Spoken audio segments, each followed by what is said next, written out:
Chicken burps. What's up to all our sidekicks and henchfolk out there in the Geek Nation? Thank you for tuning into one of the longest and stinkiest culture and pop comic book chicken burps. CultPop Podcast Live, episode 120. You're welcome. If you're new here, it's going to get better. This is a place where we talk about comics and movie and TV and pop culture, hot takes about relationships and all the other things that scratch your dirty, nerdy little itches. Tonight, we're broadcasting you from Young Chunk HQ, a bomb-ass podcasting production space here in Philadelphia, Manayunk, Pennsylvania, United States. It's not a city. No? Damn it. Never has been. I'm your host, JD, of Johnny Destructo's Hero Complex, located at 4327 Main Street, Philadelphia, PA 19127. It's a rad-ass comic shop that caters to rad-ass folks like you. Meh. Hey, you. Joining me tonight, CultPop All-Star and co-host of your other favorite podcast, The Michaud Mission, Len, a.k.a. The Betribble. Holla at your boy. What's up? Oh. Ooh, I'm snapping. Oh, no. Hey. I see you. Chicken burps. In the booth is our trusty producer, Dylan. Dylan, if anyone's watching or listening, thank you. And they want to know more about Young Chunk HQ, the space and/or services. How do they do it? I'll tell you how they do it. They look at the bottom of their screen, and that's where they will find my email, dylan@youngchunk.com. Hit me up if you are interested in starting a podcast and doing it in style like these fellas you see in front of you. You're doing the com. I don't know what you said because it wasn't on mic. Am I tapping? Am I tapping the com? No, you're nowhere near it. Listen, if you want to make right. a podcast, More? Yeah, keep going. Just keep going. Yep, keep going. Keep going. I'll tell you when. Keep going. Did I get it? Yeah. Sorry. if you're going to make a podcast with Dylan, I promise you it'll be better glad to than be back. what you're watching. Tonight, we're going to discuss the malleability of intellectual property, more specifically, if ongoing fictional characters can ever really change, grow, evolve, etc., specifically in comics. We'll try to play devil's advocate for all sides of this heated topic. I got so many names, Kevin. But before we do that, we're going to talk a little about breaking news and what we've been enjoying this past week. The gentlest of reminders. But before we get rolling, if you're here live, feel free to comment, like, subscribe. Just like Alice. We miss you, Alice. You're in the booth. Sup, nerds? Sup, nerds? Alice! Like, comment, subscribe, do all that fun, nasty stuff. If you're watching this later, nothing's stopping you. You could still do that. We love a little back and forth, a little in and out, a little up and down. So pipe in the chat or send us emails at cultpopgo@gmail.com. Speaking of letters, This was technically for fresh floppies, but I think it's totally doable to talk about now. we got letters. We got letters? Oh, we got lots and lots of letters. That comprise the sentences in one letter. Fresh floppies, but suitable for discussion here. Am I the asshole? Right. Okay, so I called a shop that is not my regular shop looking for a particular cover, and while I was there, decided to look for something else. The thing I was looking for was the Chew Nomnibus. I call it an Omnomnomibus, and she called it an omnibus, and both of us were wrong. But when she went to look for it, I expected her to just check the store database. She went to a spinner rack full of trade paperbacks.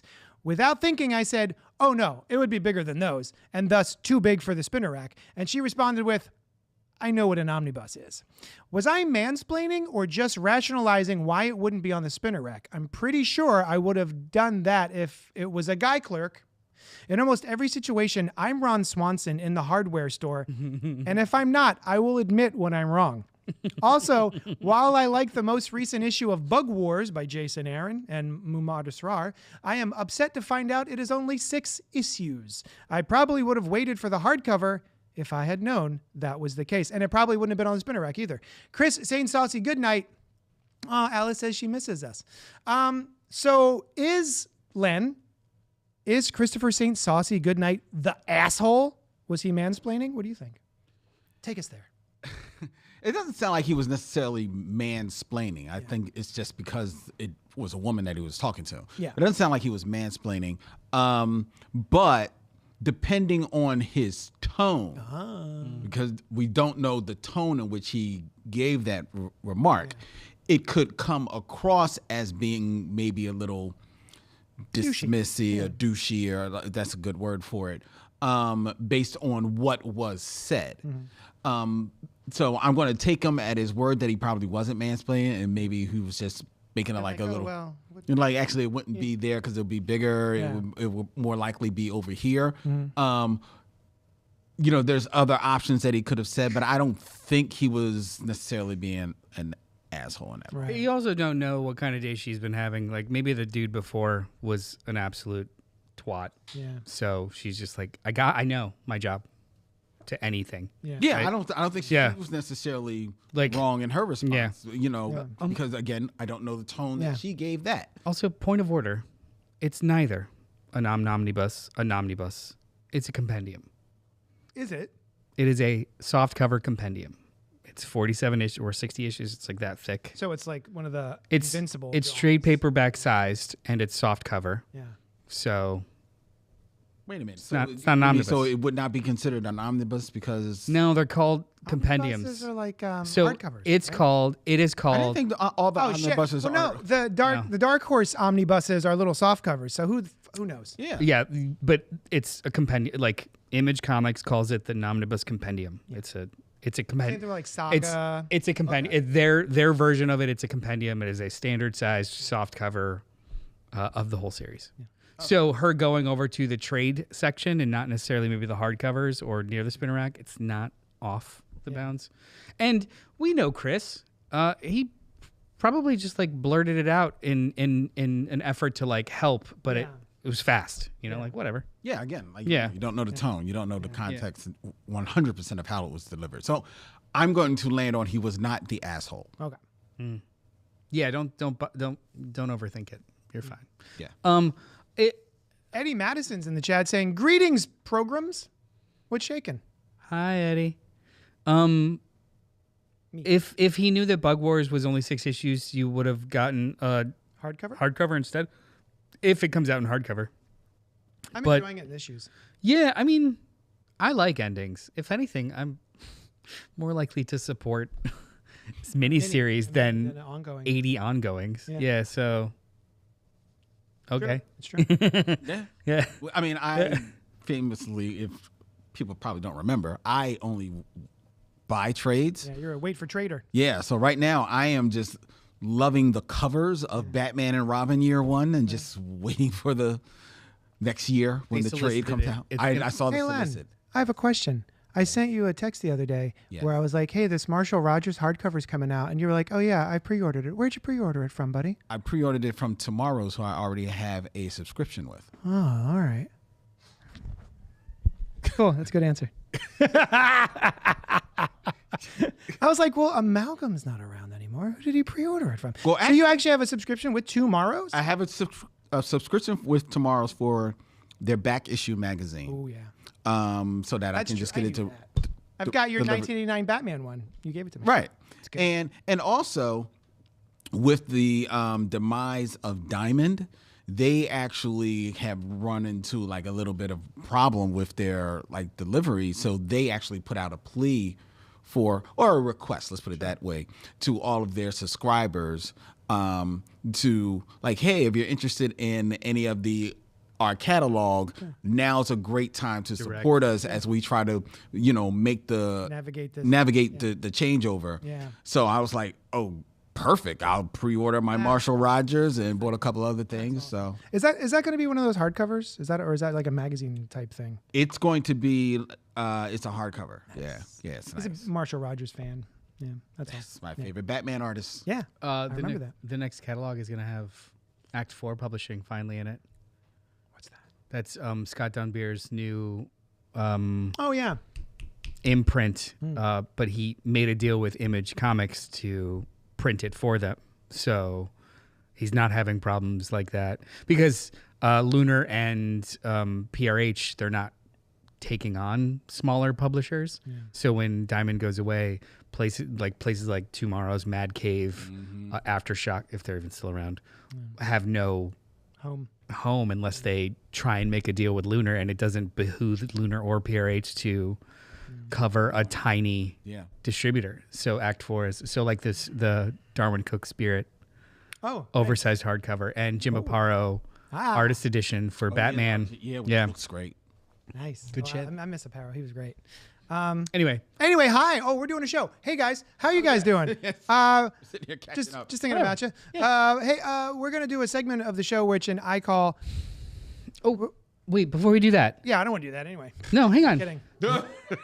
Wait, He fell for it. He thought I was Hold gonna on. do the next Hold on. segment. Nah. Before we do that, it should be noted that a very, very big deal in not only culture, but pop culture and nerd culture, a celebrated actor passed away this morning. Yes.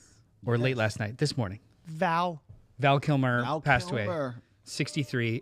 Very long battle with throat cancer. Yeah. Which he was on the up, but then I guess not. They kept things a lot of private. Now things happen, especially with cancer. Yeah. But that's it's a big loss for the culture because he is one of those people who, like, there's certain actors who imprint in your mind certain images. And Val Kilmer is one of those people, depending on your age, he's been imprinted in probably easily 2 to 4 different, like, cultural significant roles. Yeah, exactly. He has at every kind of like every 7 to 10 years, every generation, There's a he Val has Kilmer. been in something that was at least popular enough or transitional enough. Like everything from, like early on, Real Genius and Top Secret, but then, he disappears for a little while, does little things, and all of a sudden he's in Heat. Yeah. The And Doors. Salt and Sea and The Doors. A lot of people And- forget about the Doors. Yeah. The Doors was like I think But he was also- nominated for an Oscar. Also, Top Gun. MacGruber. He was the bad guy in Willow? That's MacGruber. right. wow, see that I didn't even know. He was Yeah. also the 4th best Batman. No, he was the 3rd best Batman. The 4th best Batman? He's I would say that's a good. Okay. I try not To to be go fair, down this I road. picked a number and said it. Yeah, you did. You did. Are we counting just the modern? No, all the Batmans? Batman. Every Oh, all Batman. the Batmans. You know Every what? Batman. You know what? I'm not even going to argue which Batman he is because he is decidedly the number 1 Doc Holliday. Oh, for sure. Sure. Absolutely. He's the number 1 Mad Mardigan. That's true. And he's the number 1 Jim Morrison. Kiss Kiss Bang Bang. Dude, I love that. Anyway, underrated, underknown. That's not a word. What's the word? It's a cult. No, struggle with It's a words. cult I like movie. this. It's a cult movie. Kiss Kiss Bang Bang by Shane Black. Yeah. Awesome. Awesome. Val Kilmer with Robert Downey Robert Jr. Downey It is the movie that got Robert Downey Jr. Iron Man. Yeah. God damn, what a fun movie. Also, Island of Dr. Moreau. Rank the Batmans, says Alice. Someday. Oh.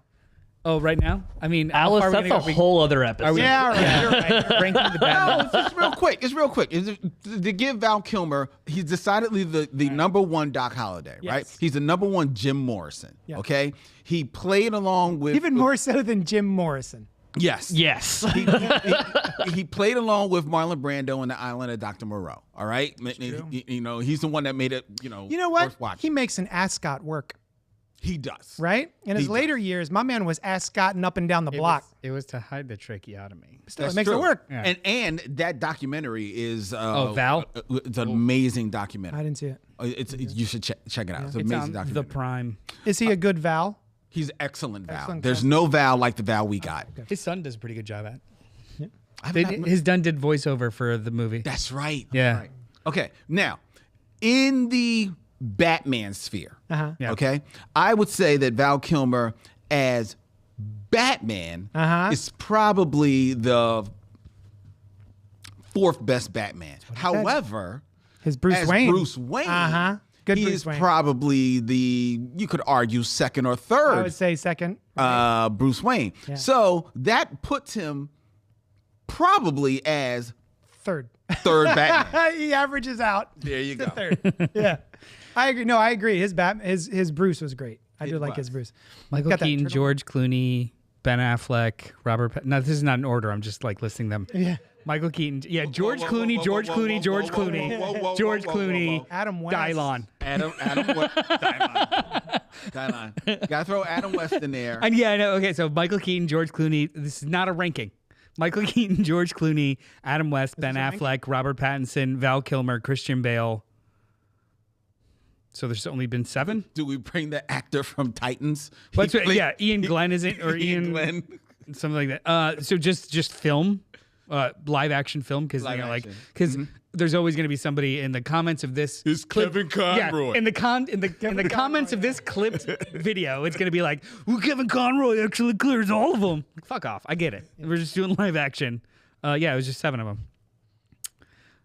Okay, well, Yeah, Ian Robert Glenn is the Pattinson gets 1 and 1. No, He really is, yeah. Ian Glenn is the 7th. Alice loves me some Battinson. Christopher Goodnight. They call it a nomnibus, though, probably because it's a clever wordplay on omnibus, Yes, like we- they call the we- Chew yeah, we got 12 that. issue hardcovers, We got that. the omnivore editions. We got that. Yeah. My favorite, the Venom omnibus called the Venomnibus. yeah. Anyway, is it? Oh, so favorite Val Kilmer, real quick. I used to watch Real Genius on a loop and Willow on a loop. Willow was one of the first movies I was obsessed with when I was like 3 or 4. Actually, when did it come out? 88. I was 6, 7. Thank you. I remember seeing at the Cineplex Odeon 8 screen in Downers Grove, Illinois, obsessing over the little action figures that had no articulation and playing Mad Mortigan. Yeah. So that was probably the most imprinted. And then I was also obsessed with Batman Forever. I didn't know at the time that I was 14, I think, 95 around. I used to always watch the Batman 66 growing up on WGN every weekday at 11, 2 episodes.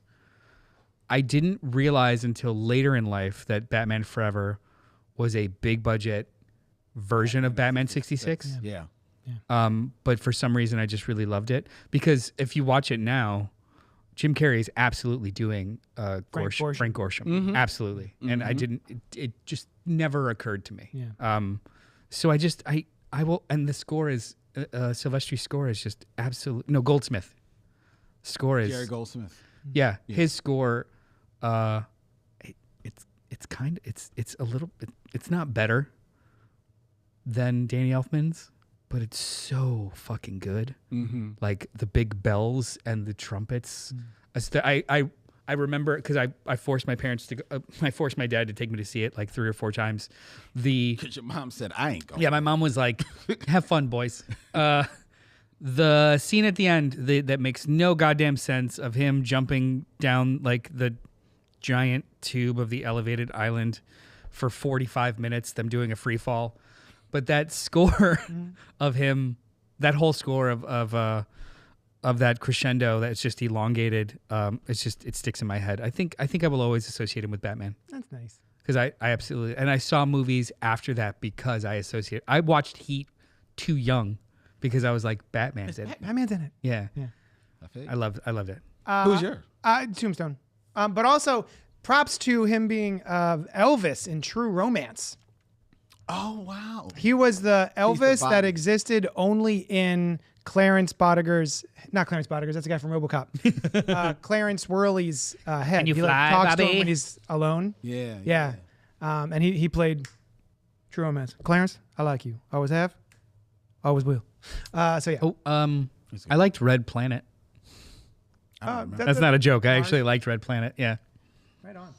Well, rest in peace, Val Kilmer. Yes. Rest in peace, Val. Yes. What's popping for you, JD? Hey, I'll this past tell week? Speaking of Clarence Bodiger, I watched a TV show. It's a documentary. It's a docu-series. Okay. Docu-series, thank you. On my television. On my television? Yeah. Called RoboDoc. Oh, what's that about? Well, I'll tell you. Please. It is how many episodes? 4? 4. How long is each episode? Like an hour and a half. So it's a Jesus. 4-hour docu-series on RoboCop. RoboDoc, the creation of RoboCop. The one first movie, RoboCop, 4-hour documentary. Yes. It's pretty banger. I watched 3 good. episodes It's of it. really good. I've only watched the first one so far. And they got everybody. Yeah, it is a really good documentary. Even has its own theme music. So it's about the creation of the movie. Yeah. Wow. From jump and every single facet, and they talk to everybody. If they're still alive, they're in this documentary. Yeah. So I meant to wear I have a couple RoboCop T-shirts. My favorite is it's got RoboCop punching the Ed 209 in the face, which is just baller. So yeah, I grew up a big fan of RoboCop. First of all, because of the violence, and I thought he looked so cool. He does look cool. He does look cool. He's a real cool design. And then just over the years, kind of discovering that it's like a commentary, like a lot of Paul Verhoeven's works. Hey, real quick question.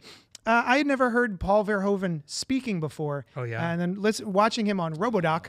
Is that where did Mike Myers get the voice in Goldmember from? Because it sounds very much like... it's not like him. eats the skin. Yeah, I don't think he's being Peter Vogt. No, but he does have Faja? He does have. Well, he's Danish, right? I believe so. I believe so, right? He's either Danish or look it up Just for me. like eats his own skin. But he does his energy is matched by his broken English. Yeah. So not only is it kind of marble mouthed, but it's expressively so. Yeah. And I couldn't do it justice. It sounds so honestly much like... it's super fun to listen to. Yeah, it's great. And then I told the guy, I'm like, that's awesome. Yeah. You Born in Amsterdam. There you go. Yeah. So anyway, if you like RoboCop as I do, I highly recommend checking out RoboDoc on Amazon Prime. Amazon Prime Video. Did you get to the Oreo story yet? Not yet. The Oreo story? Yeah. Oh my goodness. Some people on the set, production staff, it was a very hard movie to make because they had no money and it was very ambitious and and Peter Well is like a trained method actor and ballerina dancer and all kinds of crazy shit. So when he was in costume, in order to like not go crazy, he stayed in character. And one of the guys was telling a story about how they were filming in a warehouse and everyone was hungry. They couldn't break for lunch yet and blah, blah, blah. And he had like a little stack of Oreos that he grabbed in order to set up. And Peter Weller was as RoboCop. And he's like, Robo wants an Oreo. Well, Peter... I think that he calls himself Robo. Yeah. Peter, we'll eat later, man. Just kind of get set up. We're all waiting for you. Robo won't go unless he gets an Oreo. And they were always like arguing, I guess. And the guy took like 5 or 6 Oreos that he had in his hand and shoved them all in his mouth to like fuck off kind of thing. Yeah. And then it cuts immediately to Peter Weller, present day, saying, I have no fucking idea what he's talking about. I never said that. There were no goddamn Oreos. He's a fucking asshole. I was like, this is great. Yeah. That's the kind of documentary it is. Everyone telling their like 2 cents, and then you immediately cut to the other person being like, that's bullshit. I love it because it's like I love like my favorite books to read are oral histories, and this sounds like it's an oral. It's exactly how it runs because like listening to Peter Weller, who's a master's degree story, like also too, he literally has masters in like ancient history and stuff. Listening to him talk about like I'm a trained dancer and I worked with like 15 specialists in order to get the physicality of Robo down and the weight and how to really feel the weight and use it in my character. Like he was going hard on it. Yeah, it's, like, well, really funny. He went for weeks on end. Went to a person to help him figure out the movement, the choreography, and the movement that RoboCop would use, right? And the way he would fight, the way he would walk, and all this other stuff. And then he gets to the set, and they put him in the suit. And my man's not doing any of that shit. Of course. And it was a huge blow up, and just like he didn't know what to do. And then eventually, he worked with the guy again and figured out the whole like all the movement comes from the heart. So the heart of the character is really what drives the motivation of the story. And so he's going to move with his chest first, and then the rest of his body will follow. And I'm like, watching RoboCop as a kid, never even occurred to me that any of that would have been thought of. It's just like, oh, he looks like a robot. So the fact that they put those sorts of nuances into the character is just kind of delightful. Didn't he fight to also have like that dancer coach or whatever on set Like he got them to pay for him to stay on set Yeah. to work it out with him. Yeah. But also do like the cool mechanics of like, yeah, like I keep remembering that, you know, you don't see him on screen that first time. It's just like behind the frosted glass. Frosted glass. Yeah. And then you it's hear just the ka-thunk, ka-thunk, ka-thunk. Yeah. I shouldn't have seen that in theaters. To this day, one I of was the way coolest too young. handguns. Yeah. The coolest sound, like the sound of that. Oh my God, the sound of RoboCop. You could listen to that with no visuals and still be entertained by all of the different sound effects and the Foleying that's going on. The like the way he walks, the way the gun, the way his leg opens up, and all the mechanical sounds that happen. Very cool. They get into all the sound effects in another episode. And the soundtrack's baller. Yeah. He's got like a theme song that stuck with me. Basil Palladores. Anyway, sorry, RoboDoc was real good. You should check it out. Everyone should watch it. Everyone should check it out, especially considering that, you know, like right now, in 21st century, RoboCop is probably Iron Man. But Iron Man, for the most part, probably a good 90 to 95% of the Iron Man that you have seen on screen is CG. Oh, yes. RoboCop All in screen, it baby. was all right there, man. Yeah. That was that man getting inside a suit. He's like, Oh, and that was the other thing. They had so many different actors that they wanted to, who had either read or they wanted to approach for the film, and they were just too big. They had to get someone really tiny because Ain't a lot of room. you're Well, like, putting him yeah, in like- that big suit. Super lanky. Yeah. Yeah. Yeah. So It's good very shit. interesting documentary on RoboCop. Highly recommend. All right, check Hey, it out. hey, Len, yes. I missed you. I missed you too, JT. And what was popping for you this week? Oh, goodness. Oh my goodness, what did I do? Well, on my show, The Michelle Mission, we're in it's April, which we devote to Afrofuturism and Black sci-fi. We call it Octavia April, after Octavia. Nice. Yeah. So we recently watched just last week and up for a review wherever you find podcasts. We did Enemy Mine from 1985, the cult classic. Speaking about cult classics, starring Dennis Quaid and Louis Gossett Jr. As these two, a human and a quote unquote alien who are whose races are in war with one another. Yep. But find themselves deserted onto a planet and have to learn to live together and grow as brothers.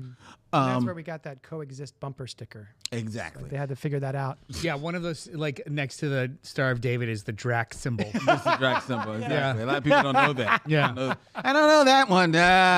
It's Drac. We Cut. Yeah. now know where you live. Yeah. So so returning to that film from 1985, it is definitely a cult classic. It was the first thing I remember is that because of 1985, we were just talking about this with RoboCop. All the effects are practical, so it's like a lot of miniature ships being used to like sky. I was like, oh man, that's kind of cool. Look at the miniatures, man. They're like landing and stuff. It's like so that was kind of fly. But it is definitely of its time. And watching it now, as opposed that I probably haven't seen it in at least 20 years. Yeah. You're like, oh wow, this is so it's all about imperialism and like some colonialism BS. And like, okay, Aren't the bad guys at the end like refiners? Like they are literally stripping the planet and stuff and using slave labor. yes, The Drax yes, is the slave labor. humans are basically Yeah. using the Drax as slave labor at the end of the day. The interesting commentary on that, I don't even know if the movie realizes it's making, on gender norms, Right. Because I read that, yeah. because the Drax, who named called Jerry, is like gives birth, just because I do, even though they don't have any sexes. Yeah. So it's kind of cool in that way. It's also interesting that the Drax, Jerry, is played by Louis Gossett Jr., and this is one of his most recent follow-ups after winning the Academy Award for Really? Officer and Gentleman. Yeah. So he's Such good makeup work. buried I can under remember the mouths. latex, Yeah. which is great makeup work. It's great makeup work. But what I didn't remember is that as much as you're digging how him and Dennis Quaid's character Willis are trying to like learn to live on this planet, and there are time jumps where you see their friendship evolving slowly into a brotherhood. Louis Gossett Jr. is, let's put it this way, spoiler alert, he's not in the whole movie. Yeah. So when he leaves the movie, you're like, Oh. so what now? Yeah, he's pretty much fridged in the second half of the movie in order to propel Dennis Quaid's Yes. character And you're like, as a father. whoa, this Yeah. is a whole nother movie. And Yeah. I'm not sure I like this movie. Yeah. I'm here, so I got to finish it. But I don't know if it holds up. I still in my head hear Louis Gossett Jr. say Mickey Mouse is one big stupid dope Yes. over and over again. I could say that to one of my siblings today and they would giggle because we would just repeat that. Yeah. Yeah, that is definitely a one line. big From I can Stupid still dope. kind of hear his Mouse. alien Yeah. language. yeah.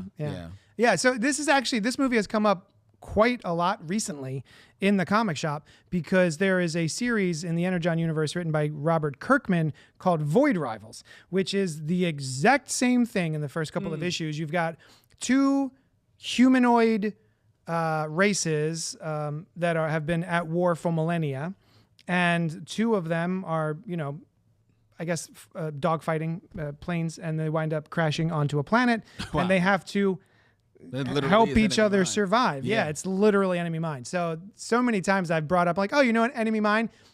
Not a lot of people do. Well, Enemy Mine, and it's a story that has been Years old. Yeah. it's 40 years old, but it's a story that's been told 1,000 times. Yeah. I mean, like it's been revisited at least 4 times just in the Star Trek universe alone. But then on a feature level, it was kind of done better in the film and then subsequent television show Alien Nation. I've never seen it. I fucking Mandy Patinkin and James Caan. James Caan. Oh, I love that movie so much. Never seen And the TV show was good for like 2 seasons, then it got a Then it little kinda weird. like- yeah. And then they had TV movies for a while. Alien Nation, the movie, so good. Yeah, is it? Yes. So good. Yes. It's up there with V. And- Well, better than V. That's why I think V scared me. Well, And I always sort of conflated Alien Nation Alien Nation with V. Alien Nation was basically more about refugees and assimilation, or like urban assimilation. Like Right. like Yeah, like Aliens Bright. to Earth. Alien Nation was like Bright, the Yeah. Netflix movie with Will Smith. With Will Smith. Yeah. yeah, we're basically like, hey, here's a new entire other culture, and they're here. Oh. So how do they get absorbed into society? Exactly. And milk makes them drunk. Sour milk makes them Yes, drunk. that's right. Yeah. I need to watch Let's that movie watch again. that movie. Yes, yes. Anyway, Christopher Goodnight's in the chat. Batman ranking is hard. Love the bad Bale verse, but hate Bale as Batman. Love Pattinson and Affleck as Batman, but hate their movies. Obviously, Keaton is the best. Everyone's gonna say that. Dutch. I wouldn't.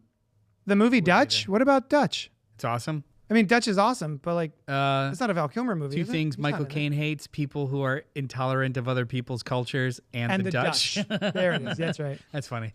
Pink's in there. Guys, that franchise email you asked for is my breakdown of the Batman franchise. It's fueled by a half bottle of whiskey, a sharp knife of honest opinions, and no fucks given about sacred cows. Nice. I want that email. Len, you are my hero for admitting in Nerd Space a long time ago that, like me, you do not give a fuck about TMNT. Did I do that right? It takes a weird sort of bravery to admit when a popular thing just isn't your thing. Who said that? Pink. Pink Apocalypse. Hey, Pink Apocalypse. How are you doing? It's been a long time since I personally have heard from you, so it's nice to hear from you again. And nice to see that you are doing well. All right. So let's see. Did you want to do your other thing? Oh, Capricorn 1 from I never heard of 1977. Oh, That I've never seen. I've always been aware of it, but I've never seen it. Capricorn 1 is a movie that stars James Brolin, O.J. Simpson. Did not expect that name. Yeah. He was in like 10 to 15 movies, like in between like I mean, he was 1975 Naked Gun and is the only one I remember. 1995. Yeah, O.J. Simpson was Towering Inferno. Was the black man that was safe for white people, and they put him in everything. Towering Inferno, right? I think he was in one of the airplane movies. But anyway, Capricorn 1 is a very interesting movie because it's about the first manned space mission to Mars that actually proves to be fake.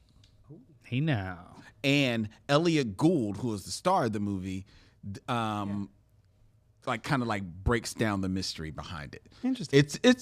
It's a weird type of movie, but it was dumb fun to have on the other night as I was looking at old sci-fi. I'm looking at O.J. Simpson's filmography, and he was in a movie called Cocaine and Blue Eyes from 1983.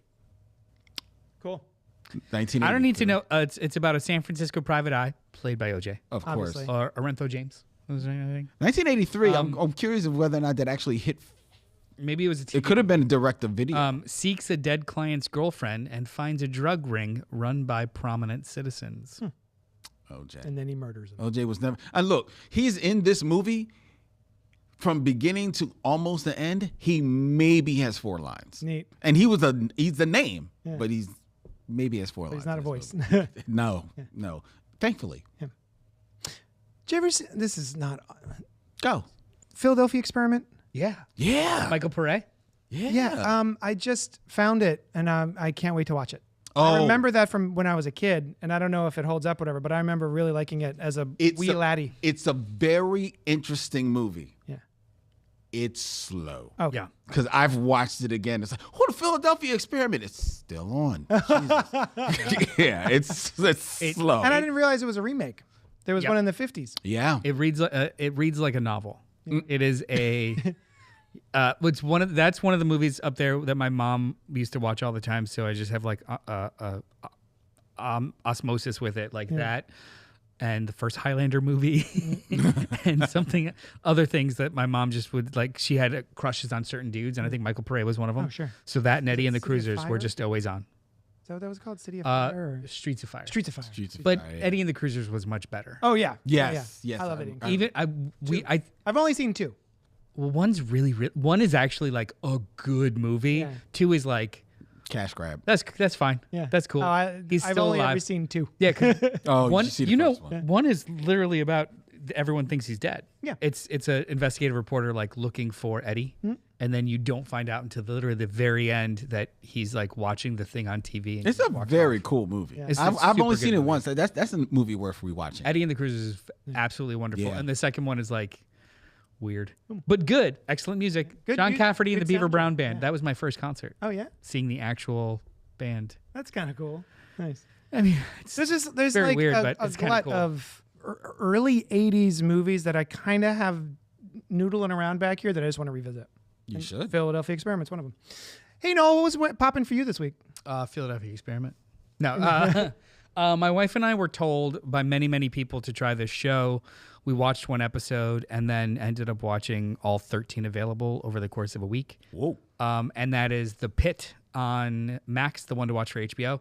It stars Noah Wiley. It is about a emergency room in Pittsburgh that is understaffed and underfunded. And the show is a 15-hour shift. So every single episode is an hour of this grueling shift. Okay.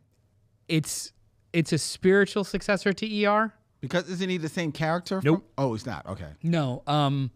ER in hindsight is very much like more of a procedural on like a television procedural where it's just like it's a lot of like soap opera style drama yeah. and then there's like cool medical stuff The in medical between. case of the week. Yeah. Yeah. But really you were there because this doctor was fucking the other doctor and like, ooh, what's happening? Right. This is explicitly about what they're doing in the ER. Okay. And it touches on a lot of things that are much more relevant today than they were in the 90s and early 2000s. Like you find out explicitly that this hospital was a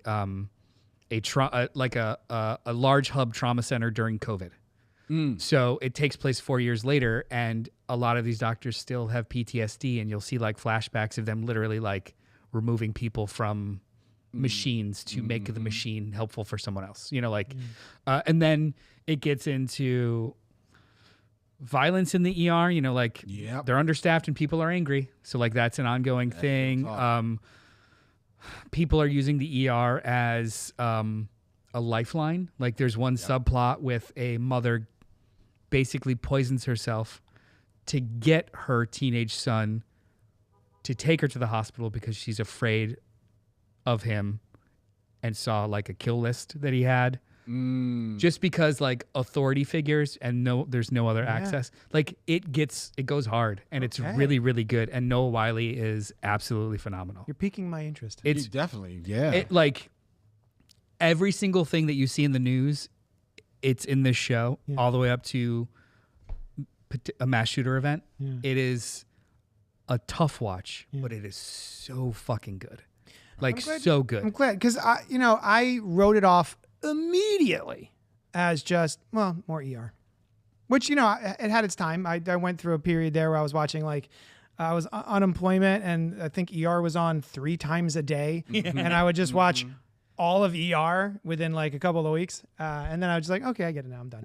So I just kind of I wrote it off. You know what? And I wrote it off for kind of like the same reasons because I had just recently, as probably a month ago, watched all 2 seasons of The Nick, the Cinemax show, which was like a historical medical drama. So I was like, it's another medical drama. I don't need to be in another hospital, especially not a hospital of today.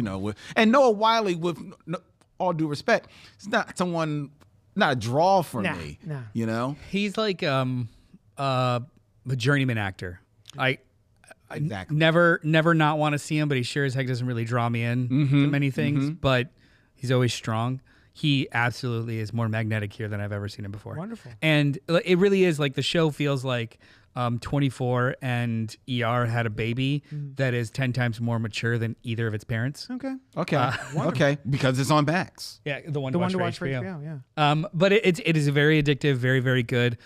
Shit. Emotionally disturbing show that everything kind of connects. It's really, really fucking good. Like I can't suggest it enough. Okay. And also too, there is legal drama about it.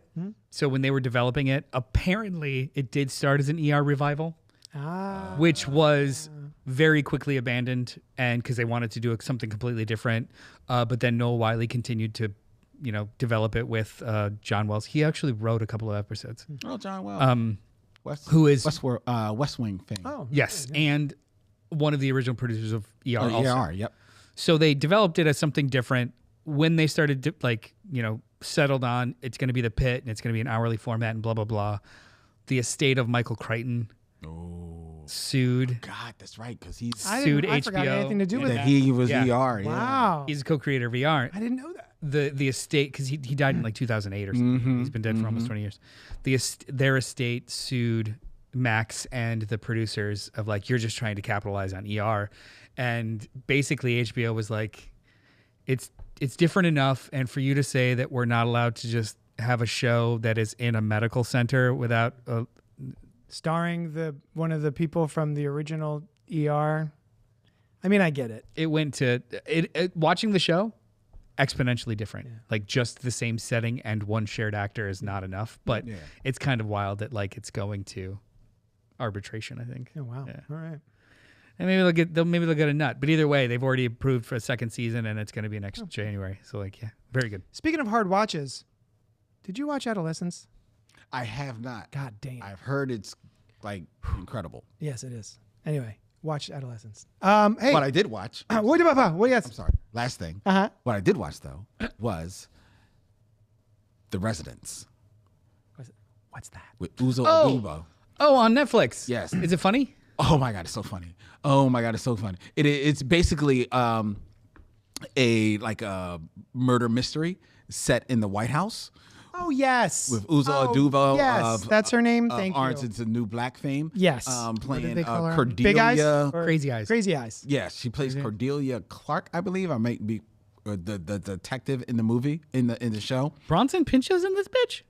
Balky? Balky is in this. Randall Don't be Park. ridiculous. Randall Park is in this. Randall Park is getting everything. Oh, it is so funny. It is so good. I enjoyed it immensely. It is a show that actually They were Mary filming Wiseman. it. They were filming it, and Andre Brower was in it, and he died after the fourth episode was filmed. So they had to shut down for a little bit, and then Giancarlo Esposito was hired to come on, and Giancarlo Esposito took over Andre Brower's role. So they had to shoot those four episodes. But it was interesting symmetry because Giancarlo Esposito and Andre Brower, Giancarlo Esposito more or less replaced Andre Brower when he left Homicide years ago. And those two have been like friends all along. So he was fine. He was like, yo, I will gladly take this over for my buddy. They did Netflix has the money to do that kind of stuff, like reshoot whole episodes. For what is it? The Mike Flanagan show. Fall of House of Usher. They filmed almost the whole thing with Frank Langella. Oh. And then he got fired and then reshot almost the whole show again. Yeah. His scene specifically with Bruce Greenwood. Yeah. Who honestly makes every production better. Yeah. I love Bruce Greenwood's He's just great. amazing. So like, you know, everything from every trick possible to just filming reaction shots to like, you know, if it was a wide, now it's a oneer with just reactions and you fill the actor in stuff. I think that's impressive when they can pull that Well, off. check out The Residence. All right. It's fun. I like Jason Lee and Ken Marino are in it. Yeah. Ken Marino's everywhere. Yeah. From the state. His name is Earl. Oh, my bad. His name is something Kevin Smithy. So Oh, we've got more. we're here to talk about some goings on the intranets. Tom Brevoort. You know what? What do you want I to read the start? thing? I'll read the thing. Well, no. If you read the thing, it's based off of gamifying this, and we're not going to gamify it, so don't worry about it. Well, actually, maybe a little bit. Read some of the thing. In popular fiction, especially superhero comics, there is a compulsion to keep the characters in a state of transition, perpetual second act, and never really have a final status quo for too long. In the internet era, this reality has been met with ire from specific factions of fan bases. Tonight, we want to discuss a couple of these sacred cows and make a case for and or against each one. We will introduce a topic, and I will randomly... That's the part that we're that's not what doing. we're doing it now. It's in there. No, we're not doing it. So if you like what we're doing, we will continue to do this. But like the topic specifically for tonight is one that is like back in the news. Yeah. The sphere. So if anybody had seen CinemaCon is happening this week, which Nope. is so it happens in Las Vegas every single year. It's basically a movie nerd convention for distributors and theater chains. The theaters. Yeah. Oh. So it's basically movie studios making a case to theater chains. This is what we got coming for you, and it's going to be amazing. So that's where like posters premiere, and every single studio does a little thing or a presentation. It's basically Studio H for fucking theater geeks for movie nerds. I've never paid attention to it. So Sony decided to release the title of the fourth Tom Holland Spider-Man movie, and they're titling it Brand New Day.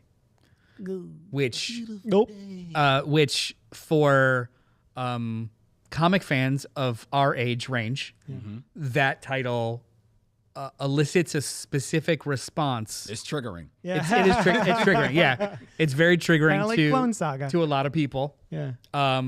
Which brought this topic back up. Tom Brevoort, the editor. Well, hold on. So may I? Yeah, please. So Brand New Day, the reason it's triggering is because Peter and Mary Jane got married in the 80s, late 80s. Yeah. Because they did a marketing thing where Spider-Man and Mary Jane got married before a baseball game. And so they were like, well, I guess it seemed to be pretty popular. I guess we'll do it in the comics. It's a big thing. That's why they got married in the comics. And then they were married for 20 odd years. For a long time.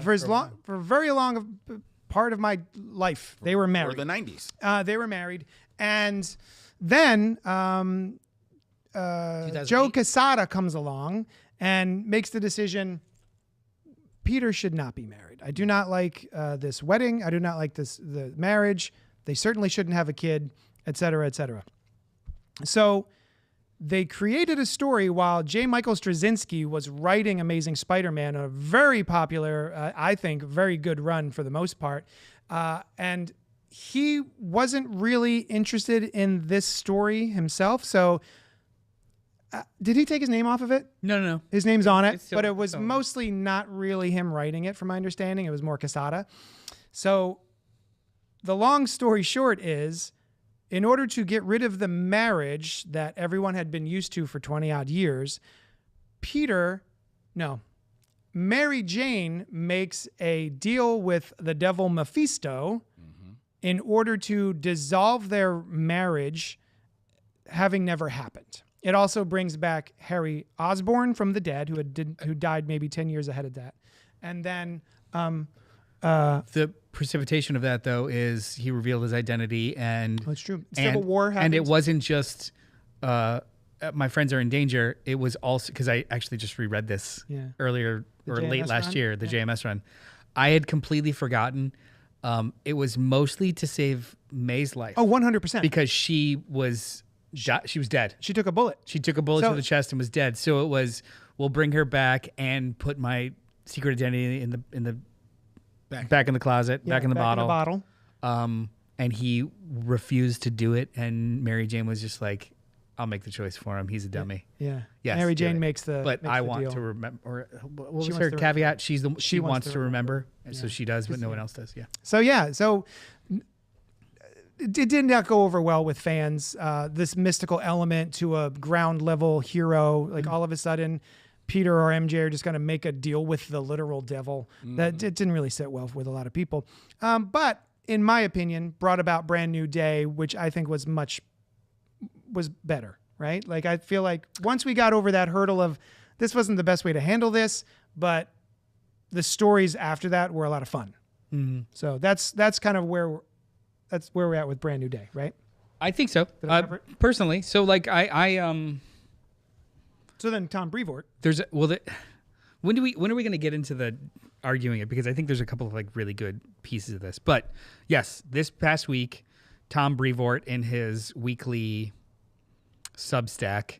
Yeah. Thank you. We're here on Young Chunk Young Chunk. talking about Substack. Substack. Yeah. Oh, sorry. Substack. You go high. You go high, you go low. Yeah. So he did a listener mail kind of Substack this week. Substack. Damn it. Where he mildly addressed it because honestly, for the last 20 years, especially in the last 10, it's gotten worse with just, I don't know, discourse on the internet, just anybody's, also too, just boundaries. Yeah. They don't like exist, when to man. let something go and when to not. Yeah. So he responded to a listener email. So from the handle Clone Geek, he writes to Brevoort. So nothing in ASM is going really matter in a long run. I have to rewrite this in my head because the person can't speak. So nothing in ASM is going to really matter in the long run. And ASM is Amazing Spider-Man. Amazing Spider-Man, yes. Then why should I care what happens in it? Getting rid of the marriage got rid of any sense of what happens in ASM going forward with the characters will really matter. So he's basically making the case that if you can change anything at any time, why should I bother? And I get it, right? Like, I understand the question. I understand the question, but I also reject it on its base. Sure. Because I personally believe we don't own IP. We borrow it. Exactly. It needs to pass on. It needs to survive beyond you. Yeah. But anyway, that'll be in the arguments. Brevoort responded very matter-of-factly. I think you have a very limited grasp as to what constitutes nothing. Plenty of things have happened to Peter Parker and Spider-Man over the past 17 years, and most of all of them have mattered, both to the character and to the audience. Things change in the world of Spider-Man all the time, always have. So sometimes he has a black costume, and then he doesn't. Sometimes he's a school teacher, and then he isn't. Sometimes he's married, and then he isn't. And sometimes Dr. Octopus takes over his body, and then he gets it back. Yeah. It's all kind of the same thing. Yeah. But as always, if you don't like Spider-Man without him being married to MJ, you can always stop reading it. Or simply read Ultimate Spider-Man at this point, whichever suits you. For anyone who doesn't know, in the Ultimate Spider-Man books, Peter and MJ are married with 2 children. Yeah. So that in certain corners of the internet landed like a lead balloon. Yeah. And a lot of people just like, well, he obviously doesn't give a shit, and I should stop. Like, He hates fans. He hates the fans and doesn't want to blah, blah, blah, blah. Yeah. Well, fuck them. Yeah. Kind of, kind of. So it's back in the discourse. This idea of like, I think that we should approach this conversation in a couple ways. Should and could ongoing characters have sustaining life changes? Mm-hmm. Where does it work? Where does it work? If it works in one sector, like you look at Clark and Lois, they've been married for decades at this point. Mm-hmm. Why does that work? And maybe MJ and Peter doesn't. Mm-hmm. Did they make a mistake? Did they not? That kind of thing. I also think there's a really, really good ongoing aspect to this that has to do with us, our generation specifically. Okay. So our readership, maybe just like 38 and older, we, up until that generation, comic books, especially perpetual second act comic books, they refresh themselves maybe every 7 years. Yeah.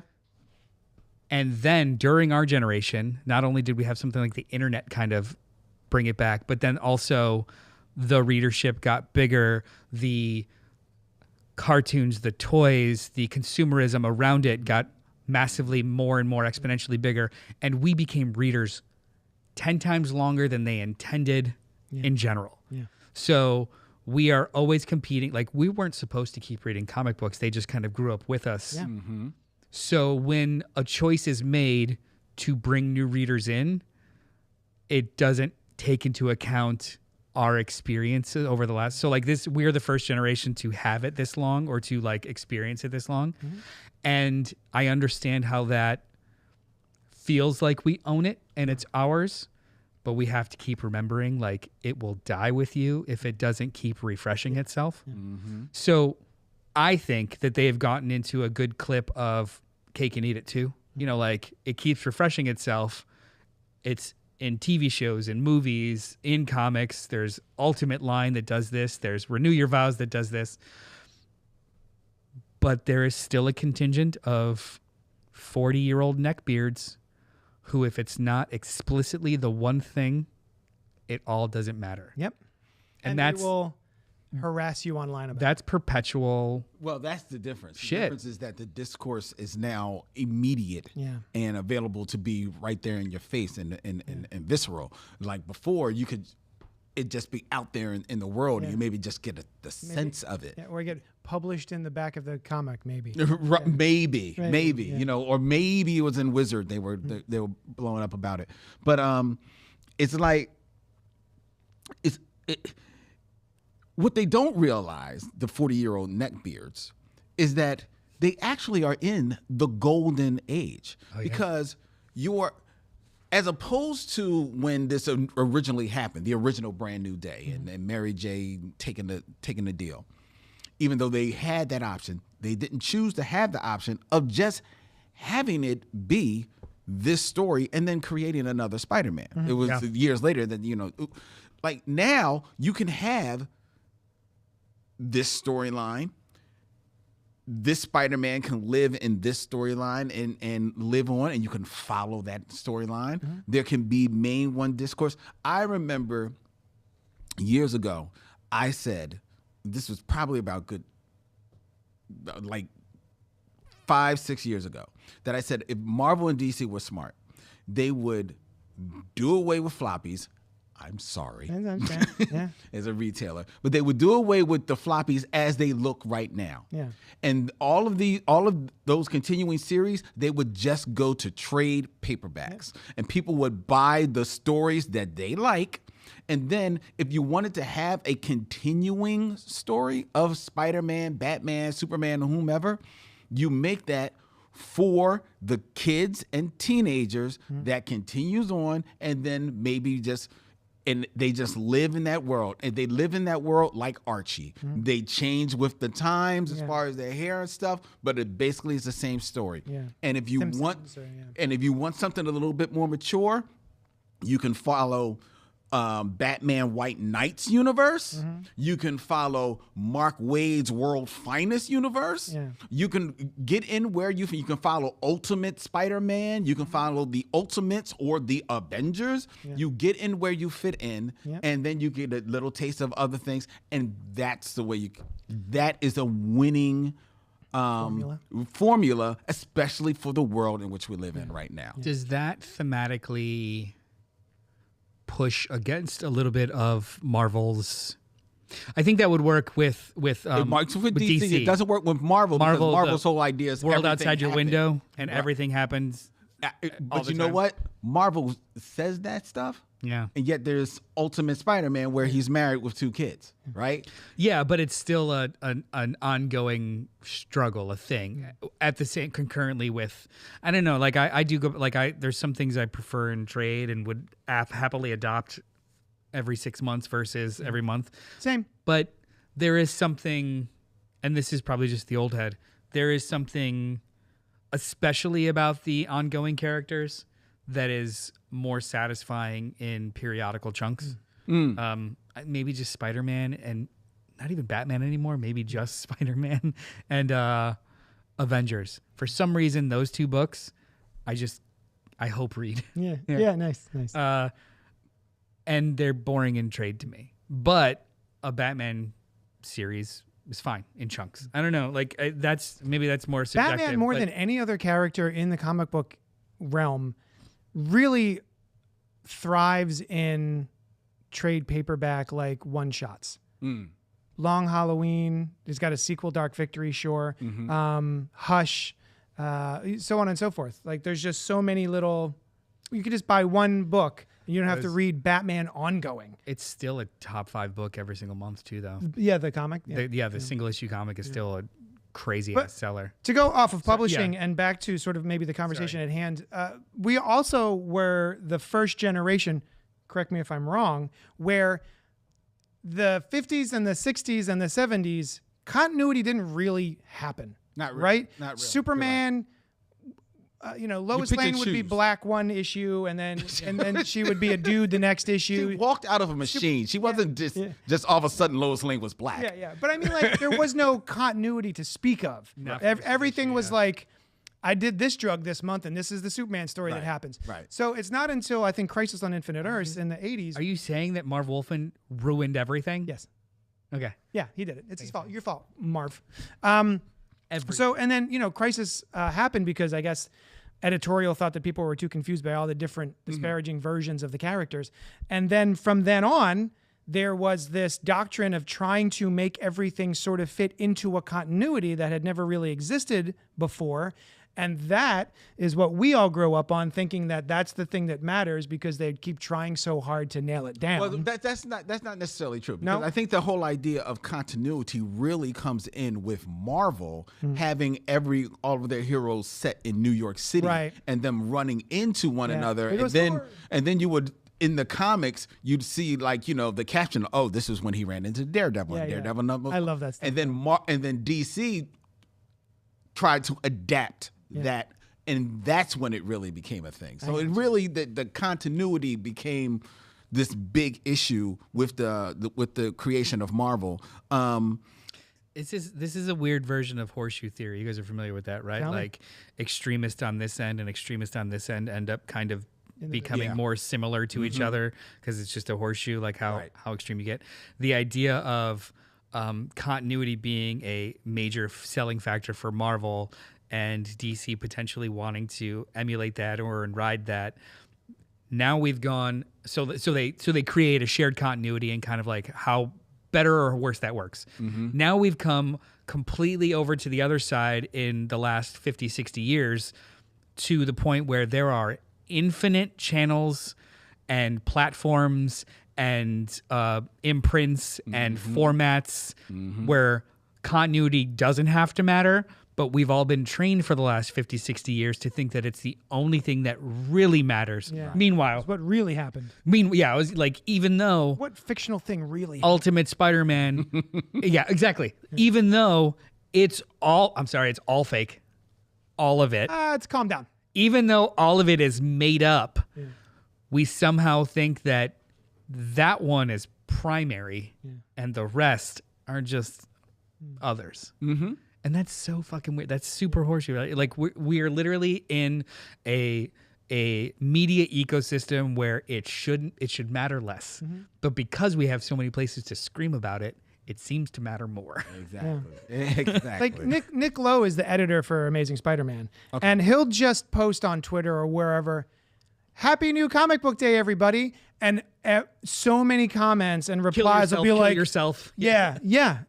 They'll just like threaten, and they're just like the shittiest responses to being like, "Happy Wednesday, go fuck yourself, you killed my mother." And then when any of them at all push in any kind of way, not unlike Tom Brevoort just being like, "Hey, don't read it. Hate the fans." Yeah, like you should get fired and die because you hate the fans. You don't give a shit about what your readership even cares about. Why do you bother? Yeah. You should be fired. My favorite though is when someone's like, "What? They should just do what the fans want." To which I always go, "Which one? Exactly. Which fan specifically do you think they should listen to?" Exactly. Yeah. So yeah. So sorry about that so tangent. Should Mary Jane and Peter be married? Yeah. What do you think, Len? Well, I actually, for historical sake, I feel like they should, because I just like the idea of I like the idea of marriage in comic books. But I recognize, because I was talking to my co-host on the Michelle Mission, Vincent, about this, and he's a huge the Michelle Mission. He's a huge comic book head as well. And he doesn't believe that Spider-Man should be married, because he believes that Spider-Man is really all about the struggle, all about being the every guy, always all about the guy that's maybe from 18 to 26, 27 years old. The Parker luck. Just trying to figure it out. Yeah. Just trying to figure it out. And you're always going to have to reset. So can he stay with Mary Jane? Sure. But should they ever get married? No. Conversely, Superman, even from as far back, certainly into the 50s and the 60s, has always been kind of coded as like, he's dad the coded. dad. He's wife guy dad coded. Right. Wife guy dad coded. So like, Lois, they should stay married because they basically have been married since the 40s, So as opposed to Batman, maybe he's going to get to the altar, but he's not gonna cross it. He's not gonna go. As opposed to Daredevil. Vincent's words.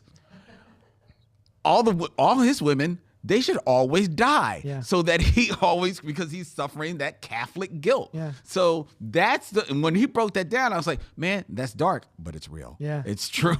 It absolutely is character specific. If you ever have a chance, don't date Daredevil. Yeah, stay away from Matt Murdock if your life literally depends on it. Yeah. Not saying don't have a one night stand though, because no, he'll do man's good. finger. Yeah. And his fingers got taste buds. The safest partners he's ever had is probably Jennifer Electra? Walters. No. Oh, Jennifer yeah. Walters. Yeah. There you Nice, go. nice. Because she could smash. It's fine. Yeah. I forgot. Yo, I don't know if y'all haven't done it, but we need to do a show like who has had the most smashes, man. Because Daredevil, Nightwing, and She-Hulk are probably like vying for the belt. Yeah, for sure. Was Iron Man in there? Tony Stark? Yeah, but Iron Man, he kind of rotates around the same 3 or 4. Because he even he had a fling with Madame Mask at some point. Yeah, okay. Okay, who has fucked the most villains? I think it might be Iron Man. Oh, it's got to be Iron Man, right? Oh, well. It's Tony Stark. Yeah, that's probably Tony Stark. Or wait, actually, maybe it's Matt. Maybe it is Murdoch. Yeah. Well, because all his chicks are villains. Well, like Typhoid Mary, right? He was Yeah. with Typhoid Mary a little bit. And Elektra.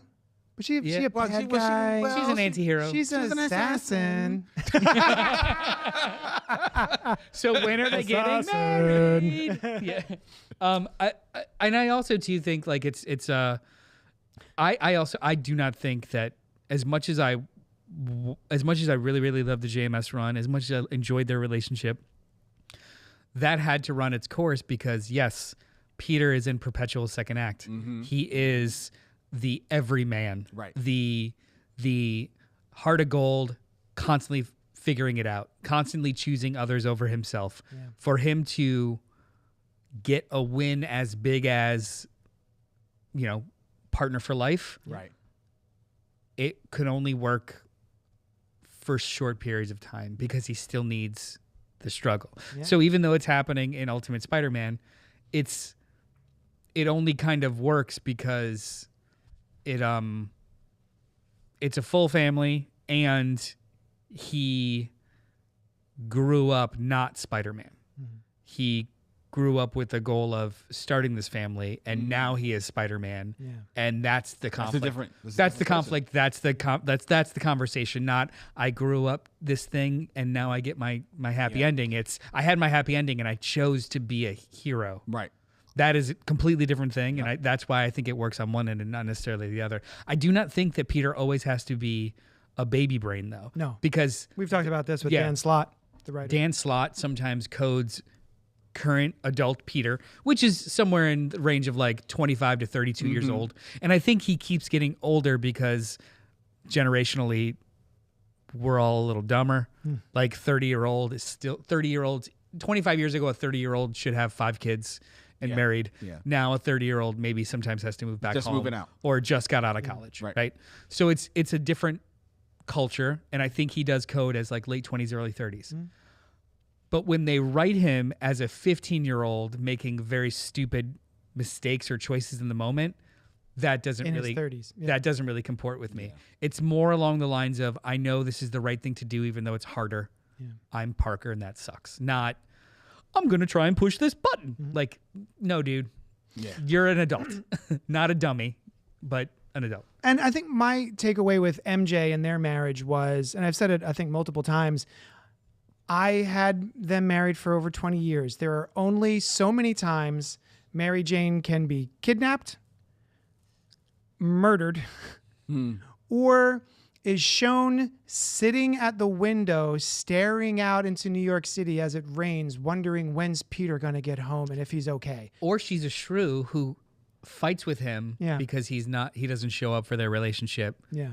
But he's saving the world. Like, yeah, but she's also a part of this. So like they backed her into a corner of just being either victim or conflict, not a partner. I was going to ask you because I'm not a hardcore Superman reader, but when I dip in there, it does seem that like they go out of their way to make Lois Lane seem more of a partner Yeah. to Superman Yeah. as opposed to Does like, not you know, need him. right. He's smarter and better than him. Right. And it doesn't sound like they ever really truly did that with Mary Jane at all. no. And that's a shame. And even when I love this, when Brian Michael Bendis took over Superman and was writing that book, there was a period of time where Lois wanted to write a book and she moved out. Oh yeah, I do remember. She just went and lived in a hotel so that she could write her book away from her husband. Yeah, he did a couple interviews and I do love that I run. like that run. So underrated. Because it was more mature than I think people were expecting. He made a point. I think I read an interview of his where he was talking about how he was kind of going for the opposite of what they did with Spider-Man. Like the conflict shouldn't be about how hard it is to keep my partner happy when I'm saving the world. The conflict is what we have is incredibly special and we love each other. I want to explore that. How do we make this? Yeah, it's harder. It's more of a conflict to be good Yes. in a world that is not than it is to fix the world. You know what I mean? So like he went out of his way to make it an incredibly healthy relationship, and they had to deal with it. And part of it was that Greg Rucka miniseries where she literally she stayed in Chicago for weeks and months at a time because she was writing a book and he was a distraction. Yeah. And he would go visit her as Superman, and there would be rumors about basically Clark being a cuck because she was seen with Superman all the time, and Clark was like, "The fuck am I supposed to do about it?" Yeah. Yeah. It's real talk. And then he revealed his identity because he couldn't handle it. No, But yeah, it's when we're comparing, I think Lois and Clark with Peter and MJ. Clark, There's a difference. It's Lois and Clark. that's my head. Peter Peter and and MJ. That's it. Nailed it. Done. Done. Also, too, like farm boy, dad coded, moral epicenter of all things. Yeah, him being in a pined healthy relationship with a strong woman. Lois and Clark are basically the mom and dad of the DC universe. Yeah. Very true. So I don't like them working as a couple and parents is night and day compared to teenager grows up to marry his high school sweetheart. I don't think that those are the same thing because the draw of Superman is who you can aspire to. The draw of Spider-Man is who you can aspire to, who you can aspire to be. Yeah. What's the difference? Like Who you look up to and who you can aspire to be. yeah, like Right. you look up to Superman, you aspire to be as, solid as Spider-Man. And if you give him everything he wants, it's not going to be the same dynamic. Very true. But then I would love it if they were married because that means that, the passage of time is a thing. Yeah. But also I know it can't exist in Yeah, comic we- books. We Yeah. love endings. I love endings. Love a good ending. That's why so many, graphic novels and stuff appeal to me. Little one and dones, because you get to see the end of a story, and Peter doesn't have it. Who else shouldn't ever be nailed down? I think Nightwing should never be nailed down. Him and Barbara, Babs, him and Barbara though. can forever be, but the moment that they like start planning a wedding, I don't know if that's gonna work. I feel like I'm okay with Dick and Babs getting married. Batman. Yeah, Batman. Not so should much. never- Batman knows. Batman, not As so much as I would love, I want to see it happen, even though I know it wouldn't last. Who would you want him to get married to? Catwoman. Okay, cool. Well, I mean, he does. He's had a lot of Silver St. Cloud. In a continuity of some sorts, he does get married to her eventually. True. And has And In the and Tom they have, King John? they have a child, and like he does get to have his happy ending, but it's just a future we're not going to see. That's very true. Who should not get married? That's I don't think he should ever not be with Babs. I just don't know if if I they ever should want to be should them get married. Yeah, I feel you on that. I'm fine with that. Actually, if Nightwing was to have gotten married, I would have wanted it to be to Starfire. Starfire from the Titans, Teen Titans. Yeah. Rainbow Warrior 71 just put in there. I wanted Dick to marry Corey. So did I. Yeah. So did I. I was there. I was My there favorite with you. spice. Do we know Coriander. Rainbow Warrior? Hi, Rainbow Warrior. Thanks for joining us. Um, Do you think Peter and MJ should be married? who should not be? Well, I mean, Daredevil should never be married. Oh yeah, his wife is doomed. You said Batman shouldn't be married. Hal. Should Hal ever Lobo. get tied down? Lobo should not be married. Lobo. Lobo should not be married. Lobo. Lobo's non-binary. That's true. Lobo. That he is. Lobo has no. Yeah. Like I've literally have never seen him with any kind of love interest and or sleazy. He's got a daughter though. He does have a daughter. Remember? Smash? No. Crush. Crush. Has he? Wait, I never read his old stuff. Is he sleazy? He's yeah. just like He's pretty great. He's a shithead. He's not like a. Oh yes, says I Rainbow. don't know. I don't Warrior. know about I don't know. I was actually thinking about Iron Man. Oh yeah. I actually I wouldn't like it mind. with Pepper in the movies though, I wouldn't mind seeing Iron Man being married. right? It again, it's probably just not going to last. But I wouldn't. I don't think I would be against him getting married. No, I wouldn't be. in the. Didn't he marry He married Emma Emma Frost? Frost. Not Emma Stone. I was gonna say I almost always say Emma Stone. in the We all should marry Emma Stone. in the Okay. Cantwell I run. Honey, I He love had a really, really great relationship with Hellcat, Betsy Walker. Oh. And that. he did propose to her, and she was like, "Nah, fam, you're a hot mess," Yeah. which and is it was true, great. Which is Who real. wrote this? Cantwell, Christopher Cantwell. Oh, Cantwell. Nice. Yeah. It's true. Really good run. Rainbow Warrior Kevin Smith did a nice scene between Matt and Natasha where they talk about Matt's issues with women. I would like to see Matt with her. No, well, first of all, Matt and Natasha were a couple back in the 70s. Were they? When the book moved to San Francisco, but that was before Matt was like there's the real like pained like character, you know. He was before, still swashbuckling. yeah, it's before Frank Miller. So they were a couple, and they still kind of reference that every once in a while, which is why they have the deep friendship that they have is because of that. Same with Clint too. They have that like Yeah, super. you talk about Clint and Natasha. Yeah, in the comics, and then also Bucky. Like, Well, Bucky, that their relationship is like newer. That definitely happened 21st century in the comics, or just like in the comics. in the comics, yeah, like Comics. as the Winter Soldier, Ru- she was yeah. Oh, that's right. They did hint at that. Yeah, they like did so. hint at that. So it was happening in the 50s and 60s. Yes. But yeah. So have a past. to your point, like Matt and Natasha, they have been. They probably won't be because I think their friendship level is, and Black Widow, she got other notches. She got other notches. So Can't tie her down. Bruce and Betty. I'm totally okay with them being married. they were married. I know. Yeah. Yeah, Not I'm fine with anymore, them married. Yeah, right? I'm fine with Betty. them. Who should never be apart? Reed and Sue. Oh, Truth. yeah. That's nice. That's truth. the mom and dad. You know what? Of Thinking, Marvel Universe. Grim and Alicia too. Well, now that they're They've married, they're married. They've got adopted kids, a Kree and a yeah, Skrull. yeah. I'm actually getting caught up on the slot run. It's so delightful. Yeah. Oh, the dance slot run. Yeah, I've been switching between Wade and slot. Okay. Oh, the Wade run? Yeah. Nice. Yeah, I'm through the arc where where Reed is the dictator of Latveria. Oh yeah, I remember that. It's very weird. Very. I mean, I'm like, this is fine, but it's a little weird. I like Mark Wade. You know who wasn't Thor married? In the Ultimates, I've he was never been a Thor to guy. Valkyrie. I don't know. Actually, I thought In the he future? was married at one time to marry to Jane Foster. Was he? But I wouldn't mind him being married. But if Thor was to be married, I would want him to be married to Sif. Like, Yeah.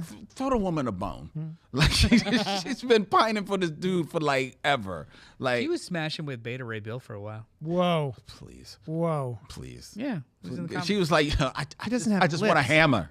Well, when he changes back to the different form. Oh, okay. Does he have lips?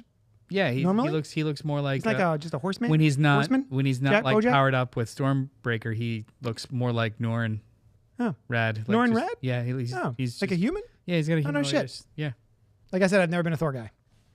Sorry. or a Beta Ray Bill guy Or apparently. a Beta Ray Bill guy. Yeah. Me neither, to be honest. But Yeah.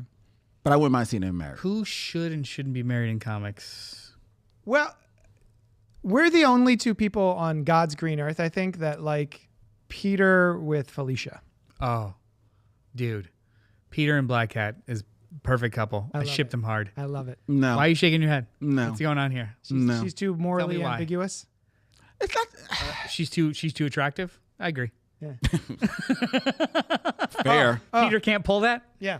You're not Fair. wrong. Yeah, yeah, Fair. He's punching way above his One weight. of my favorite things about their relationship in the 80s was they would, for anyone who doesn't know, Felicia, the Black Cat, and Spider-Man, Peter Parker, would have flings on the rooftops. Right. She would be stealing necklaces and shit, much like Batman and Catwoman, and he would track her down, and then they would just go at it. Right. And With the mask. with the masks on, big deal.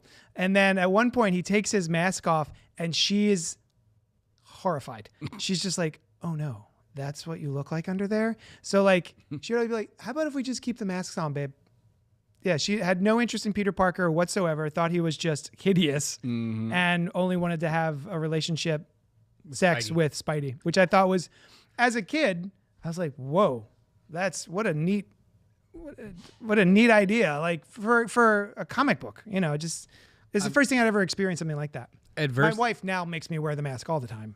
Alternatively, like 30 years later, Yeah. post Brand New Day, she, because of all the weirdness that occurred with it, she knows that she used to know who Spider-Man is. That's right. And she hates him. Yeah. Absolutely hates him because she knows that she Taking it had away. a relationship with this man. They were very, very close, but she does not remember his fucking face or who he is.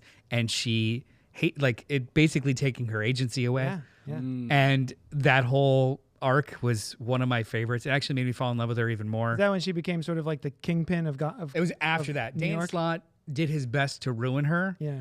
And then Spencer and then McKay Yeah.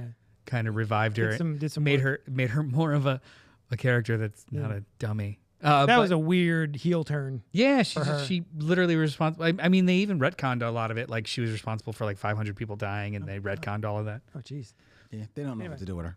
So Which in current continuity, they tried being a couple and were very well for a little while. And she was like, "You're not emotionally ready for this, but we're still good." maybe we'll hook up every once in a while. Yeah. But when you're actually ready to have an adult conversation about relationship status, come see me. Come see me. I'm going to tell you who should be with Black And I'm Cat. like, let's go. I'm going to throw you this. No one's going to agree. You're all going to say I'm nuts. Black Cat and Steve Rogers, Captain America. What the? No. Whoa. Yes. Now. I'm down. Yeah. I am so down. Explain that. Use your words. Nope. That's Because- good. That's good. No. Nope. Let it drop the mic. That's great. I love that. She is. Oh, go ahead. You really touched on I just something like here for Noel. now I know what Alice feels like when we're talking about when she's talking about Twilight. Yeah. Let's go. No, I'm just saying. You can't like this in a chill way. No, Because she is a smart, she's an intelligent woman. Yes. She's a beautiful woman, right? She's a Especially in that new Avengers. Yeah. When she's like tricked them into following her on a heist and stuff. Yep. Like she's smart, she's intelligent, she's witty. She's nobody's fool, right? But neither is Captain America. But Captain America, Steve Rogers, is very straight laced. But he's got a dark side in him, and I think they would be great as polar opposites, but that will be bringing out the best in each other. Because as crazy as Black Cat is, she has a moral code. Yeah. yeah.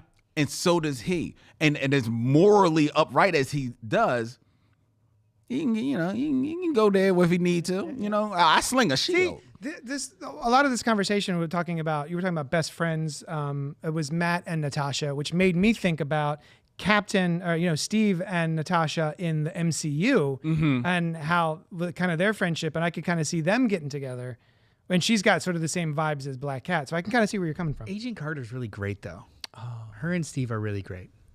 So I wouldn't be against. No, see, I was gonna say Sam, but Sam is really great with Misty too, because they're currently dating. Agent Carter is fine, but Agent Carter is and I don't read the books but so much, but she's very much going to code as girl Captain America. Yeah, she's actually, I think she's currently the new Destroyer. Is she? Yeah, she's got a cool mask. Oh. Yeah, see, I mean, so you're not really going to get so much. You're right. It is kind of, they're too similar. I'd be totally down with Felicia and Steve. Steve is he's an artist also. I just think that's such a cool piece of him. I think it would be a fun fling that I would read, but I'm not sure they would ever make it. But it would be a fun attempt. See, maybe they don't make it. Yeah. But I think that could be a relationship runs its a course. Yeah. And then it's always hinted on. How has that never happened? How has Felicia Hardy never got with at Captain least America? Kissed him or something? I think he's too goody for her. Well, I think that also Boy Scout. Also, I think Cat that her doesn't smash. profile in the universe codes Spider-Man, so she's going to guest star on things, but she's never. I don't think she's going to really get to that. I love these pairings because honestly, too, I'll go back to it. The idea of having Patsy Walker as a primary love interest during an entire run of Iron Man is cool because those characters have no reason to ever interact, right? But they just meshed really well. So that's why I'd be excited about But you could also do that. Steve Rogers and Felicia Hardy.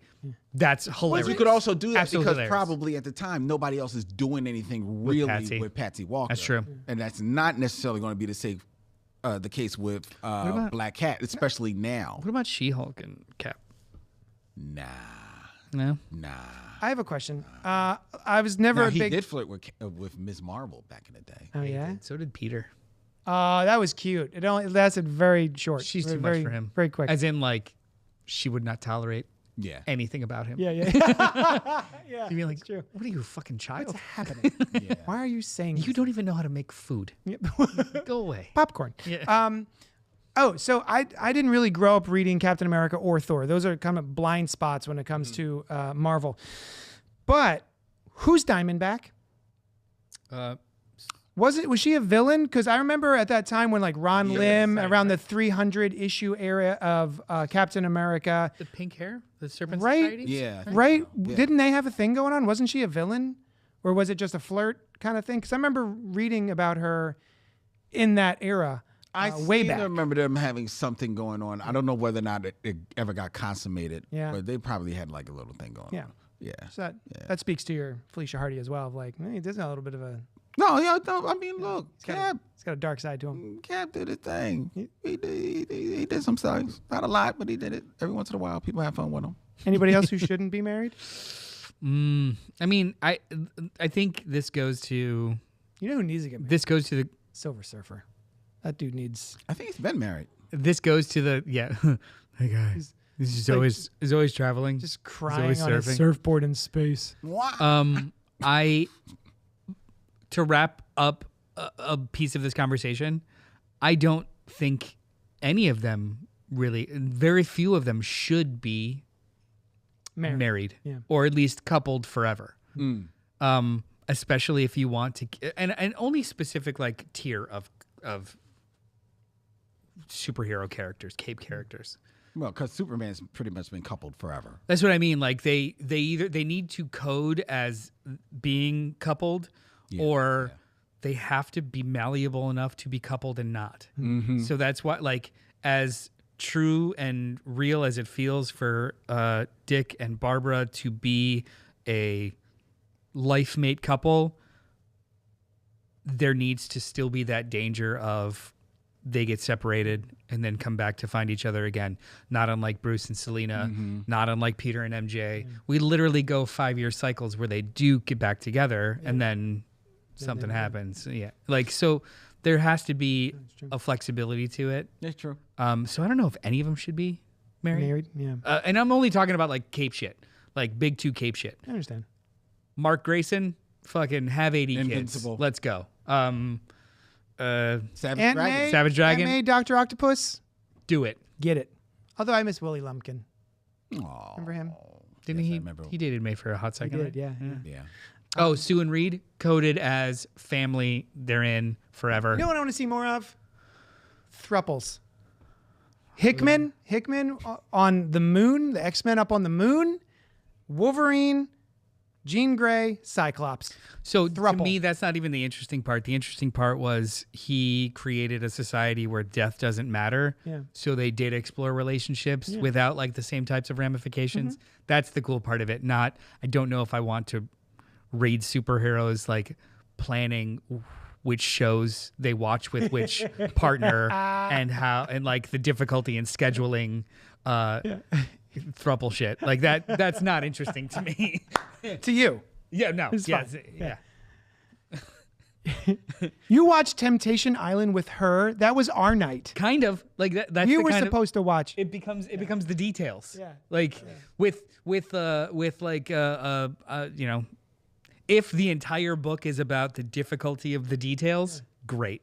But if it's just like slapped on, you know, open relationships or a polyamorous relationship, it becomes about that, not the quick will I get the person or will I not. It's a little bit more complicated. I think what I'm trying to say is I think superhero comics are too simplistic I see. for that kind of thing. Whereas it wasn't about Jean Grey having sex with either of them. Actually, it was never even mentioned on the page. It's true. It was just like Hinted at. they real can't hard. even fucking die, so why not? Who gives a shit? He's like Wolverine's flirting with Scott. Right. It happens All because they literally have no ramifications now. I think that's more interesting. But if the book became about who's sharing the room on what night, I was like, I don't care. You're just terrified of non-heteronormative standards. Sure, that's exactly what it is. Yeah, that's exactly what it is. I don't care who's the bottom, if it's Scott or Logan. Logan. That's not my thing. Begging for it. So I think we did it. I think we're good, right? Yeah. It's been an hour and a half. Should they be married? Yes or no? Peter and MJ? Yep. No. No. I don't think so either. I like it when he sees one of my favorite scenes. Actually, it was very short-lived with a relationship that Peter had with a forensics scientist, I believe, Carly Cooper. Carly Cooper. And so, whereas he would date a myriad of other women, they would come to the apartment, blah blah blah. He would just have his chemicals out because he's making webbing. She comes in for a date. He's in the middle of making webbing, just leaves it out because it's chemicals. No one's going to know. She goes, What are you making? You making some sort of like high tensile adhesive? What's going on here? He's like, oh shit, nothing. No. Yeah, Beakers in a bag. She was. What I liked about her is that she was smart enough to make him keep his secret identity secret a little bit harder. Right now, he's dating like a Ravencroft nurse, Shay. So yeah, Shay. Cool. Yeah, she hasn't done anything yet for me. No. Yeah, maybe. Just Felicia. I get why people might be upset, but it's if you really explore why you're upset, it's at the base of it's a little petulant. People act like MJ broke up with them specifically. God damn. Some people grew up with MJ, man. B. It was a big thing. But it still is a big thing. But if your enjoyment hinges on that development, it's not for you anymore. Yeah. Go away. Read something else. Yeah. Go away. It's fine. It'll be like fine. nothing's gonna miss. You can't tell me that you've read every other Spider-Man comic book before that. So chill out. Exactly. Go back. Read more. And also Ultimate Spider-Man. Yeah. But it's not the real Spider-Man. All right. Hey, Len. Yes? Thanks for joining us. Oh, this was a blast. Thank you so much. The only thing that would have made this better is if Alice was here. too. I would have loved to be doing the show with Alice. Yeah. I have no joke. Thanks a lot, I Alice. enjoy jokes. watching her show. I enjoy watching her show. Inside the Morgue. Yes. Your other favorite podcast. Your other favorite They were podcast. having fun on that. That Yeah, was a good it's time. good. Yeah. Yeah, they're awesome. Where can we find you? Oh, you can find me on the Me Show Mission, MICHEAUX, MISSION. 2 men, 1 podcast, every black film ever made. Check us out. Harry. Oh, shit. I'm glad Gwen Stacy is dead, says Vicious Marshmallow. Not for long. Rainbow Warrior. Bernie Rosenthal was a great girlfriend for Captain America. Yes, Who Bernie is Rosenthal, that? That was during the John Byrne run. Oh, I never read that. When he was a comic book artist, and it was short lived. She was cool. She Yeah? was cool. Yeah, most definitely. Bernie Rosenthal. That's a good name. And then Norrin Rad had a girlfriend, Sheila Ball. Shala Shala Ball. That's Shala right. Ball. That's right. Yeah. Shala Ball, yeah. He's also in Dan Slott's run. What's her name? They were together. I know what They you- traveled the world. They traveled the cosmos together. Anyway, you can check out Noel and I when we do the Fresh Floppies podcast, Wednesday mornings usually. It'll drop tomorrow. Yeah. It'll be fine. A little You're behind this week, but we review the comic books that drop on Wednesday without spoilers so that you don't have to worry about getting spoiled. The big spoiler this week. That we didn't spoil. Yeah. The rest of the internet did, but not us. Nope. All right. Thanks so much for hanging out with us, and we'll talk at you later.